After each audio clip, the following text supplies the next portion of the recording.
Welcome back. Now, New York is the latest city in the United States to bring in a policy of wage transparency. It means employers will have to fully disclose how much money applicants can expect to make from advertised vacancies. Well, in the words of New York's Commissioner on Human Rights, employers will have to reveal a good faith salary range for every job, promotion and transfer opportunity advertised. Well, let's talk now to Kim Scott, a former tech executive and author of the book Just Work, which promotes wage transparency. Thank you very much indeed for joining us, Kim. So you must welcome this news from New York, the city itself bringing in this new law. How much of a difference do you think it will make? I feel like doing a little dance. I'm really excited about it. I think it's going to make a big difference. I will give you a couple of anecdotes from my career about why, and it'll make a big difference not only for employees, but it's also better for employers. It's better for everyone. In my very first job out of college, I found out after I had been working for about a year that I was paid 1/4 of what the men at my same level were paid. 1/4. And I was so angry. And this was not the last time it happened to me. It happened again and again and again. And I finally, I wish I hadn't, but I kind of almost accepted it as inevitable. And then when I took a job at Google, I compared my salary offer with that of a man who was taking a job at about my same level. And I found I was paid fairly for the first time in my life. And it made me realize, like, what a lift, what a tax I had been paying. I was angry all the time that I wasn't being paid fairly. And for the first time in my life, I felt free to do my best work, to do the very best work of my life. And frankly, I made a lot of money for Google because I wasn't angry all the time that I wasn't being paid. There's just so much research that shows that people can't really do their best work when they feel like they're not being treated fairly.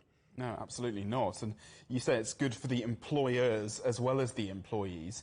How exactly does it work in the handful of states that have enacted similar salary transparency laws? It must lead to quite a lot of disruption when people start noticing what other people are being paid and asking for more money.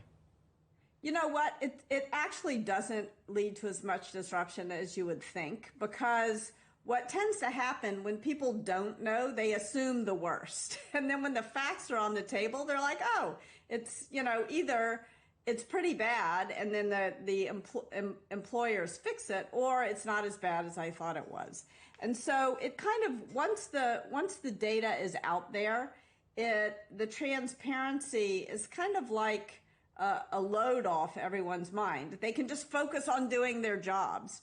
One of the first women engineers at Facebook tells a story about realizing that she was being underpaid.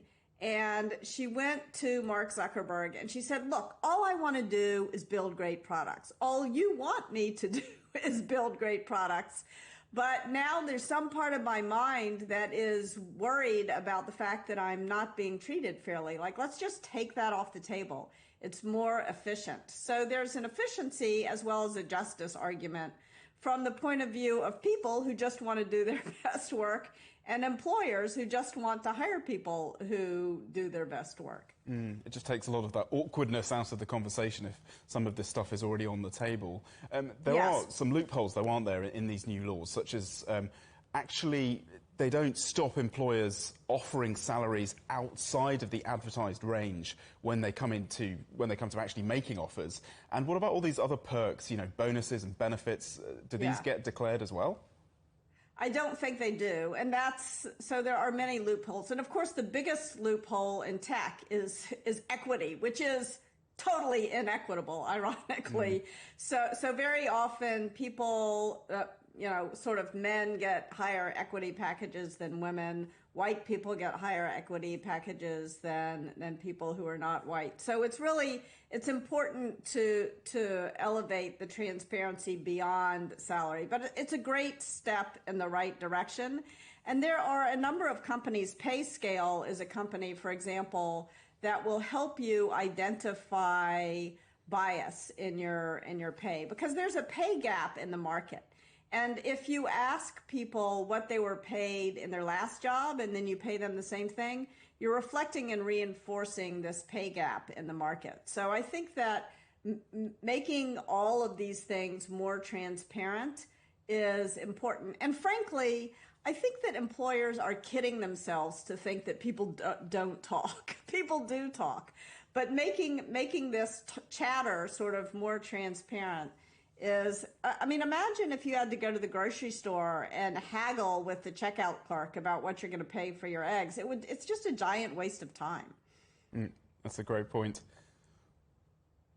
Well, we are going to have to leave it there. I've just been told we've run out of time, I'm sorry to say, but fascinating conversation. Thank you very much indeed to Kim Scott. Thank you. We really appreciate it. Take care.